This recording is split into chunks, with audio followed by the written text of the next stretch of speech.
தாவேக்காவோட 1 மாத ஆட்சி நடந்திருக்கு. இது எப்படி திருப்திகரமா இருக்கா? எப்படி இருக்குன்னு நீங்க நினைக்கிறீங்க? ஆட்சி நடந்திருக்கானே தெரியல சார்.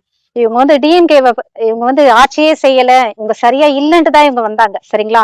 6 மாசம் கழிச்சுதான் நம்ம வந்து ஒப்பீனியன் கொடுக்கணும் அப்படின்னா அந்த அனுபவம் இவருக்கு இருக்கணும்ல. இது வந்து நார்மலா இப்ப ஒரு ஃபேமிலி ரன் பண்ற விஷயம் இல்லல்ல. ஒரு நாட்டை ரன் பண்றாங்கன்னா அதுக்கேத்த அனுபவம் இருக்கணும், எல்லாமே தெரிஞ்சிருக்கணும். இவருக்கு ஒண்ணுமே தெரியல சார் சத்தியமா. சட்ட ஒழுங்கு பிரச்சனை முன்ன விட இப்ப அதிகமாயிருக்கு. திமுக காரன் அப்படிலாம் கிடையாது. இவர் ஆட்சியிலே எவ்வளவு நடந்திருக்கு. இப்ப எனக்கு கூட ஒரு 2 3 நாளைக்கு முன்னாடி அபியூஸ் நடந்துச்சு. நான் ஸ்டேஷன்ல போய் கம்ப்ளைண்ட் பண்ணிருக்கேன். எனக்கு இப்போ வரைக்கும் எந்த ஒரு ரெஸ்பான்ஸும் இல்ல. சரிங்களா?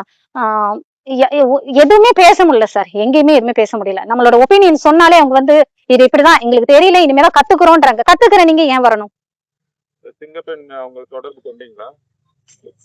சிங்கப்பெண் திட்டத்துல உள்ள ஒரு ஆளு முந்தானேத்து சொல்றாங்க, ரொம்ப கஷ்டமா இருக்கு, எங்களுக்கு ப்ரெஷர் தாங்கலன்றாங்க. ஜஸ்ட் என்ன 1 வீக் தான் இருக்குன்னு நினைக்கிறேன், எங்களால முடியலன்றாங்க. அந்த அந்த அந்த இந்த டீம்ல உள்ள ஒரு மெம்பர் சொல்றாங்க, எங்களால முடியல, கஷ்டமா இருக்குன்றாங்க. அவங்கள்ட்ட லத்தி கிடையாது, வேற எந்த ஒரு அதிகாரமும் இல்ல.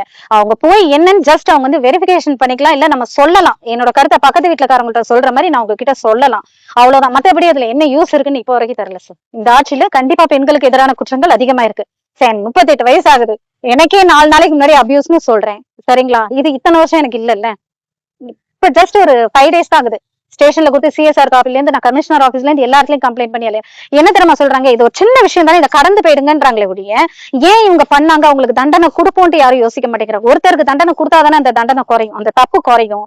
அதை யாருமே யோசிக்க மாட்டேங்கிறாங்க. இன்னும் எடுக்கல சார்.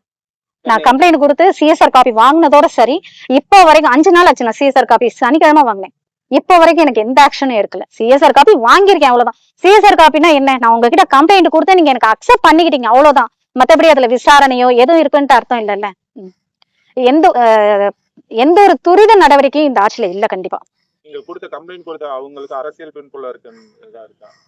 எஸ், அவங்களுக்கு பேக்ரவுண்ட் இருக்கு. அதையும் மீறிதான் போராடுறோம், கண்டிப்பா நியாயம் கிடைக்கும்ன்றதுக்காக. பட் இப்போ வரைக்கும் கிடைக்கல. 13 லட்சம் கோடி கடன் அதிகமாயிடுச்சுன்றாங்க. இத பத்தி சீமான் சாரே சொன்னாரு. இவ்வளவு லட்சம் கடன் இருக்குன்னு அவர் ஸ்டார்டிங்ல இருந்து கத்துறாரு. நீ என்ன இலவசம் கொடுத்தாலும் கொடுக்க முடியாது, வருஷத்துக்கு இத்தனை கோடி வேணும், முடியாதுன்னு சொல்லியும் இவர் ஆசையை தூண்டி தானே ஓட்டு வாங்கியிருக்காரு. இவங்களுக்கும் திமுக என்ன வித்தியாசம்? 525 வாக்குறுதி கொடுத்து ஒண்ணுமே நிறைவேற்றல, 13% தான் நிறைவேற்றிருக்குன்றோம். இவர் என்ன நிறைவேற்றுவாரு? இவ்வளவு வாக்குறுதி கொடுத்து இவரால ஒண்ணு செய்ய முடியுமா? இப்ப ஈஸியா சொல்றாரு, இவ்வளவு லட்சம் கடன் இருக்கு, நிதியே இல்லாம வச்சுட்டு போயிருக்கீங்களே, எல்லா கேட்டையும் க்ளோஸ் பண்ணிட்டீங்க, இனிமேதான் நான் அதை சரி பண்ணணும்னு இப்ப சொல்றவரு எலெக்ஷன்ல நிக்கும் போது தெரியாதா?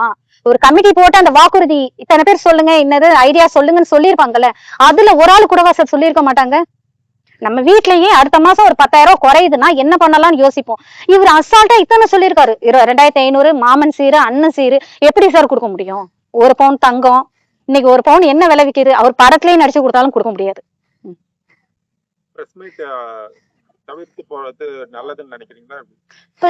சார், அவர் கரூர்ல செத்தவங்களுக்கே அத்தனை பேருக்கே பிரஸ் மீட் கொடுக்கல, இன்னொன்னு ஜெயிச்சதுக்கு கொடுக்கல. சரி, அந்த கரூர் அந்த ஸ்பாட்ல கொடுக்கல, ஓகே, வந்துட்டீங்க. ஏர்போர்ட்ல கேட்டாங்கல்ல பத்திரிக்கைக்காரங்க, சார் இத்தனை பேர் செத்துருக்காங்கன்னு சொல்லும்போது அது அவர் கடந்துதான் போறாரு. கேள்விகளை கடந்துட்டா தப்பிச்சிட்டோம்னு நினைக்கிறாரு. அவரை சொல்லி குத்தம் இல்ல சார், அவர் சொன்னாருன்ட்டு பின்னாடி இத்தனை பேர் நிக்கிறாங்க தெரியுமா, யோசிக்காம. எம்எல்ஏ எல்லாம் வந்துட்டு ரிசைன் பண்ணிட்டு போய் சேர்றாங்களே தாவேக்கால, ஆட்சி சரியா இருக்கிறதுனால தானே போறாங்க அவங்க. என்ன சார் சரியா இருக்கு? இந்த 3 மாசம் நீங்களும் இதே தமிழ்நாட்டுல தானே இருக்கீங்க. அவர் என்ன சரியா நடத்திட்டாருன்னு சொல்லுங்க. ஒரு பொண்ணு இப்ப என் வீட்டுல இருக்கா, +2 வந்து டிஸ்கண்டினியூ பண்ணிட்டா, ஒரு கவர்மெண்ட் ஸ்கூல்ல அலைகிறேன், ஏன் சார் சீட்டு கொடுங்கன்னா கொடுக்க முடியாதுன்றாங்க. கவர்மெண்ட் ஸ்கூல்ல கொடுக்க மாட்டேங்கிறாங்க. ஓ, கல்வி அறிவு முக்கியம்ன்றோம்ல, கவர்மெண்ட் ஸ்கூல்லயே கொடுக்கலன்னா நான் வேற எங்க போய் சேர்க்கணும்? பிரைவேட் ஸ்கூல்ல சேர்க்கிற வசதி இருந்தா நான் சேர்த்திருப்பேன்ல. அப்போ இது கல்வி அறிவுன்றது ஒரு அடிப்படை சார். அவர் அடிப்படை தேவையே வேற என்னமோ சொன்னாரு, தண்ணி முக்கியமா வீடு முக்கியமான்னு சொல்லி வேற சொன்னாரு. அவர் அடிப்படை தேவை என்னன்னு எனக்கு தெரியல. சாதாரண மக்களுக்கு என்ன தேவை? தண்ணி வேணும், சாப்பாடு வேணும், இருக்க இடம் வேணும், அவ்வளவுதானே. 2 மாசமா வந்து 1000 ரூபாய் தான் வந்துகிட்டு இருக்கு. இல்ல சார், எனக்கெல்லாம் எந்த 2500 வந்ததில்ல, 500 1000 வந்ததில்ல. முன்னாடி வந்திருக்கா உங்களுக்கு? வரல சார். எழுதல. இப்ப நான் எழுதணும்னு போனா கூட சொல்றாங்க கார் இருக்க கூடாது, சிலிண்டர் இருக்க கூடாது, என்னன்னு. அதெல்லாம் இல்லாம யார் சார் இருக்கா? இன்னைக்கு நான் என் வீட்டுல சிலிண்டர் 4500 ரூபாய்க்கு வாங்கி வச்சுட்டு வந்திருக்கேன். சிலிண்டர் தட்டுப்பாடு இல்லாம கிடைக்குதுன்றாங்க, அதெல்லாம் இல்ல. 4500 ரூபாய்க்கு நான் சிலிண்டர் வாங்கியிருக்கேன். போன மாசம் 7000 ரூபாய் கொடுத்து வாங்கியிருக்கேன். என்ன ஆச்சு இருக்கப்போ? பேசிக் நீட் தானே சார் இது. இதுவே இல்லைங்க போது நீங்க என்ன பண்ண போறீங்க? எங்களுக்கு வந்து நீங்க ஹைஃபையா எதுவும் கொடுங்கன்னு நாங்க சொல்லல. என் அடிப்படை தேவை என்னவோ அதை நிறைவேற்ற. எனக்கு இப்ப பசிக்குது, சோறு போடு, நாளைக்கு நீ கொடுக்க வேண்டாம் எனக்கு. அவரே ஒரு படத்துல சொல்லியிருப்பார்ல, எனக்கு மீன் வேண்டாம், மீன் பிடிக்க கத்து கொடுங்கன்னு சொன்னார்ல. சோ எனக்கு வாழ்றதுக்கான வழிமுறை, அதுக்கான தேவை எனக்கு கொடு, நான் வாழ்ந்துட்டு போறேன், உன்னையே நான் அண்டி நிக்க போறேன், நீ எனக்கு 2500 கொடுக்க வேணாம், தாலிக்கு தங்கமும் கொடுக்க வேணாம், அந்த காசு நான் சம்பாதிச்சுப்பேன்ல. 200 யூனிட் கழிக்கிறாங்களா சார் இந்த அதே ஏசி தான் சார் போடுறேன், அதே என்ன யூஸ் பண்றேனோ அதான் யூஸ் பண்றேன். இன்னைக்கு என் கரண்ட் பில் 5600 ரூபாய், போன மாசம் 1400 ரூபாய், 400 ரூபாய் என்கிட்ட ரெக்கார்ட் இருக்கு. 1400 ரூபாய். அதாவது இந்த அரசு வந்ததுக்கு அப்புறம் கண்டிப்பா ஏறி இருக்கு சார், மறைமுகமா ஏறி இருக்கு. சரி, அதுல 200 யூனிட் உங்களுக்கு கழிச்சிருக்காங்களா? தெரியல சார், தெரியல. 5400 ரூபாய் பில்லு வந்திருக்கு, 5544 ரூபாய். இல்ல என்ன கழிச்சாங்க, என்ன யூனிட் ஒண்ணும் தெரியல. 2 மாசத்துக்கு முன்னாடி 1400 ரூபாய், 5544 ரூபாய். இன்னைக்கு 4000 முந்தானே தான் பே பண்ணிருக்கேன். ஏசி அதனால ஓடுறனால. ஏசி நான் வருஷம் ஃபுல்லா போடுறேன் இல்ல சார், நான் எப்போ போடுறேன், நான் நைட் படுக்கும்போது போடுறோம், ஃபுல்லாவே போட மாட்டோம், ஒரு 1 hour போட்டுட்டு ஆஃப் பண்ணிட போறோம். நான் என்ன யூஸ் பண்ணா அதான் யூஸ் பண்ணிருக்கேன். முன்னாடியோட இப்ப வெயில் காலனால ஜாஸ்தியா இல்ல சார், பகல்ல யாருமே வீட்டுல இருக்க மாட்டோம், அதனால எதுவுமே போடுறதுக்கான சான்சஸ் இல்ல, நைட்ல மட்டும் தான் இருக்கும். அதுக்கும் வேரியேஷன் இருக்குல்ல சார், பகல்ல போட்டாலுமே ஒரு 2000 2500 ரூபாய் வந்திருக்கலாம், 7600 ரூபான்றது அதிகம் தானே. இது கேள்வியா வைக்கலையா நீங்க போய் எது கேட்டீங்க? எங்க சார் போய் கேக்குறது, எனக்கு நான் கேக்குறேன் பதில் சொல்லுவீங்களா? EB ஆபீஸ்ல போய் EB ஆபீஸ்ல போய் ஏமா நீங்க யூஸ் பண்றதுதான் வருதுன்றாங்க, நான் அதை எப்படி நான் தெரிஞ்சுக்கிறது? அந்த யூனிட் எழுதி கொடுத்திருப்பாங்கல, போன மாசம் இவ்வளவு யூனிட், இந்த போன மாசம் இவ்வளவு யூனிட், இந்த மாசம் இவ்வளவு யூனிட்னு இருக்கு சார், அது உங்களுக்கு கரெக்டா ஓடுதான்னு தெரியுமா? இல்ல அதுதான், அது எழுதி கொடுத்திருப்பாங்கல எவ்வளவு யூனிட். நான் என் யூசேஜ் நான் லாஸ்ட் மந்த் என்ன பண்ணனோ அதான் பண்ணிருக்கேன். 20 வருஷத்துக்கு விஜய் ஆட்சிடா அப்படின்னு செங்கோட்டையன் அவர்கள் எல்லாம் பேசுறாங்க சார். 20 வருஷத்துக்கு விஜய் ஆட்சி செய்யட்டும் சார், எங்களுக்கு எல்லாம் தனியா ஒரு நாடு கொடுத்துடட்டும், அவருக்கு ஓட்டு போட்டவங்கள அவர் ஆட்சி பண்ணிக்கிட்டோம், சரிங்களா? எங்களுக்கு நாங்க மக்களா ஒரு நல்ல சாப்பாடு சாப்பிட்டு ஒரு நல்ல சூழ்நிலையில வளரணும்னு நான் அதை எதிர்பார்க்கிறோம், அவ்வளவுதான். அவர் 20 வருஷம் இல்ல 50 வருஷம் கூட அவர் ஆட்சி செய்யட்டும், எங்களுக்கு எந்த பிரச்சனையும் கிடையாது. ஆனா நல்லபடியா ஆட்சி செஞ்சா யாரா இருந்தாலும் ஓகே சார், இவங்கதான் வரணும் அவங்கதான் வரணும்னு கிடையாது. அடிமட்ட மக்களோட தேவையே என்னன்னு தெரியல. ஏன் சார், ஒரு நார்மல் ரோட்ல உட்கார்ந்து இருக்கிறவங்களுக்கு கூட தெரியும் சார், உன்னோட அடிப்படை தேவை என்ன, சாப்பாடு தண்ணி இருக்க இடம், அவ்வளவுதான். அதுவே ஒரு அடிப்படை தேவை இல்லைங்கும் போது அவர்கிட்ட நான் என்ன தேவையை நான் எதிர்பார்க்க முடியும்?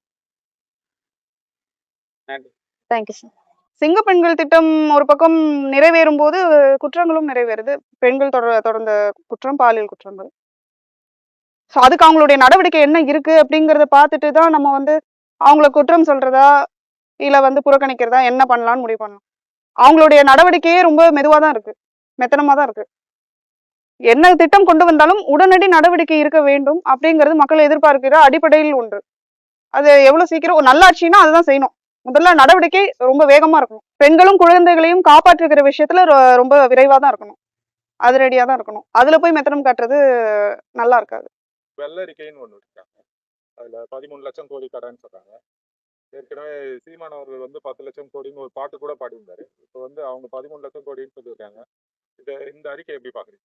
இல்ல, இது வெறுமனே திமுக மீதனுடைய டோட்டல் பழி போடுத ஒரு ஆங்கிளா மட்டும் பார்க்க முடியாது. எக்ஸாக்டா பார்க்கணும்னா நிதியமைச்சர் அதுக்கு இவங்க என்ன செய்ய இருக்கிறாங்க அப்படிங்கிறதையும் சேர்த்துதான் சொல்லியிருக்கிறாரு அந்த அறிக்கையில. ஸோ அதையும் நம்ம கவனிச்சுதான் பார்க்கணும். ஆனா அவங்க சொன்னபடி லீக்கேஜஸை கண்ட்ரோல் பண்ண முடியும் அப்படிங்கிற மாதிரியான விஷயங்கள்லாம் கொண்டு வராங்க அப்படின்னா இட் இஸ் வெரி குட். அதாவது அது மட்டும்தான் அதுல இருக்க நல்ல விஷயம் நான் பாக்குறேன். இதுவரையில இந்த 1.5 மாதம் காலத்துல இது ஒரு ஏற்கக்கூடிய விஷயமா இருக்கு. அதை செஞ்சு காட்டிட்டாங்கன்னா மட்டும்தான் அவங்க ஆட்சி வெற்றி அடைந்ததற்கான ஒரு அர்த்தம் இருக்கும் அப்படின்னு நான் பாக்குறேன். இப்ப எல்லாத்துக்கும் வர்றவங்க எல்லாம் சொல்றாங்க 6 மாதம் எது கேள்வி கேட்காதீங்க அப்படின்ற மாதிரிலாம். குறைந்தது 6 மாதமாவது எந்த ஒரு அரசுமே ஆட்சிக்கு குறைந்த 6 மாதமாவது அவங்களுடைய நடவடிக்கை என்னவா இருக்கு அப்படிங்கறது பாக்குறது ஒரு மெச்சூர்டான ஆங்கிள் இருந்து நம்ம அதை அணுகிறது சரியா இருக்கும் அப்படிங்கறத மாதிரிதான். இது தாவேக்காக்கு தான் பொருந்தோன்னு இல்லை, திமுக வந்தாலும் இதே தான் டிமாண்ட் பண்ணுவாங்க. இப்பதானங்க வந்தோன்னு அவங்களும் தான் சொல்லுவாங்க, இல்ல வேற எந்த கட்சி வந்தாலும் அதுதான் சொல்லுவாங்க. திமுக ஏன்னா தாவேக்காக்கு அரசியல்ல போட்டியிட்டதுமே வெற்றி எளிதான்னு சொல்ல முடியாது, விரைவில் கிடைச்சது. அதனால அந்த அனுபவ குறைவுனால அவங்களுக்கு அந்த ப்ராசஸிங் டைம் அவங்களுக்கு தான் தேவை. ஏன்னா அவங்க இன்னும் அரசியல்ல மாணவர்கள் தான், தலைவர்கள் இனிமேதான் உருவாக்கப்படுவாங்களோ என்னமோ. ஆனா கொள்கையற்ற தலைவர்கள் உருவாகிவிடக் கூடாது என்பது அக்கறையும் பொதுமக்களுக்கு இருக்கு. ஆனா நம்ம பெற்ற வாக்குகளை வைத்து பொதுமக்கள் அதை பத்தி ஒன்றும் பெருசா கவலைப்படலையே அப்படின்னு வேணா நம்ம சொல்லிக்கலாம். ஆனா ஆட்சி அதிகாரத்தை சரியா நடத்த முடியலன்னா மக்களே உணர்ந்துருவாங்க அந்த அந்த போக்கு வந்து சரியில்லை அப்படின்னு சொல்லிட்டு. அதனால அவங்களுக்கு கண்டிப்பா அந்த டைம் தேவை. ஏன்னா அவங்க மாணவர்கள் படித்து வரட்டும். அவங்களுக்கு வெற்றி அடைந்தாலும் அவங்க பயிற்சியில தான் இருக்கிறாங்க. அப்படிதான் நான் அதை பாக்குறேன். முதல்வர் அவர்கள் பிரஸ் மீட்டை வந்து அவாய்ட் பண்றாரு. இது வந்து பாத்தீங்கன்னா ஒரு அமைதி புரட்சின்னு அவங்க கட்சியில நடத்துறாங்க. பாசிச போக்குன்னு தான் சொல்லணும். ஏன்னா அது பிரதமர் மோடியினுடைய போக்கு. அதை பின்பற்றுகிறார் அப்படின்னு கூட அது அப்படியே பார்க்கலாம். ஏன்னா வந்து நம்ம உள் கூர்ந்து பார்த்தோம்னா அதுதானே அது பண்ணிட்டு இருக்காங்க. ஒருத்தரை ஃபாலோ பண்றது அப்படின்னா எந்த விஷயத்துல இந்த ஒரு விஷயத்துல பொருந்தும், எதுல பொருந்ததோ இல்லையோ இதுல பொருந்தது அப்படின்னு சொல்லலாம். அது ஆரோக்கியமானதான்னு கேட்டா கிடையாது. 13 லட்சம் கோடி கடன் இருக்கு. இப்போ அவங்க வந்து 6 சிலிண்டர் கொடுக்குறேன்னு இருக்காங்க, 2500 கொடுக்குறேன்னு இருக்காங்க. இதெல்லாம் எப்படி சாத்தியமா? கேட்கறதுக்கு நல்லா இருந்ததுல்ல, அது அந்த சமயத்துல ஒரு மேனிஃபெஸ்டோல கேட்கறதுக்கு அது நல்லா இருந்தது.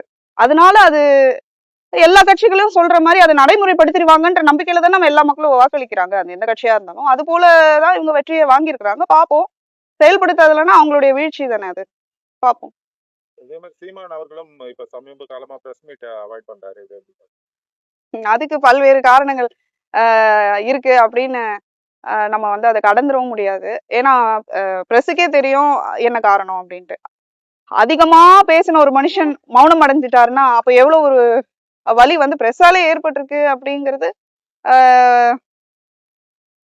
ஒரு என்ன சொல்றது, கட்சியில இருக்கிற ஒரு பர்சனா கூட நான் அந்த வலியை என்னால புரிஞ்சுக்க முடியுது. பட் வெளியில இருக்கிறவங்க அதை புரிஞ்சுப்பாங்களா என்னன்னு எனக்கு தெரியல.